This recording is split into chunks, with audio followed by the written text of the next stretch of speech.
CO অর্থাৎ কেন্দ্রীয় সরকারের ওষুধের গুণমান নির্ধারণ করার যে সংস্থা, তারা আজকে কলকাতায় যে জাল ওষুধ আজকে তারা ধরেছে, প্রায় 7 কোটি টাকা মূল্যের ওষুধ, সেখানে জাল ওষুধ যেটা নিয়ে ব্যবসা চলছিল, এবং সেই কোম্পানির মালিককে অ্যারেস্ট করেছে।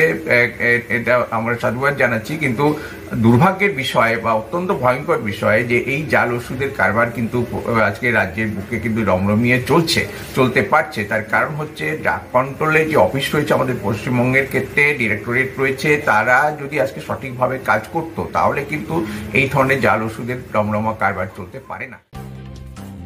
এই অবস্থায় সরকারি চিকিৎসকদের সংগঠন সার্ভিস ডক্টরস ফোরামের সাধারণ সম্পাদক ডাক্তার সজল বিশ্বাস আর কি বললেন।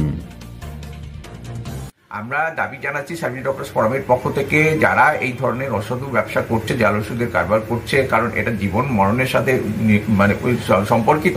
মানুষ আজকে মারা যাচ্ছে এই জাল ওষুধের প্রয়োগের ফলে, মানুষের রোগ ছাড়ছে না ঠিকমতো, এরকম ঘটনা ঘটছে আমাদের রাজ্যে। ফলে এই যারা করছে, যারা ধরা পড়েছে, দৃষ্টান্তমূলক শাস্তি দিতে হবে এবং রাজ্যের ড্রাগ কন্ট্রোলকে আরো অ্যাক্টিভ হতে হবে, যাতে করে এই রাজ্যে কোনো রকম কোনো জাল ওষুধের কারবার চলতে না পারে এবং সেগুলোকে যাতে ইমিডিয়েট বন্ধ করা যায়, সেই দাবি আমরা জানাচ্ছি।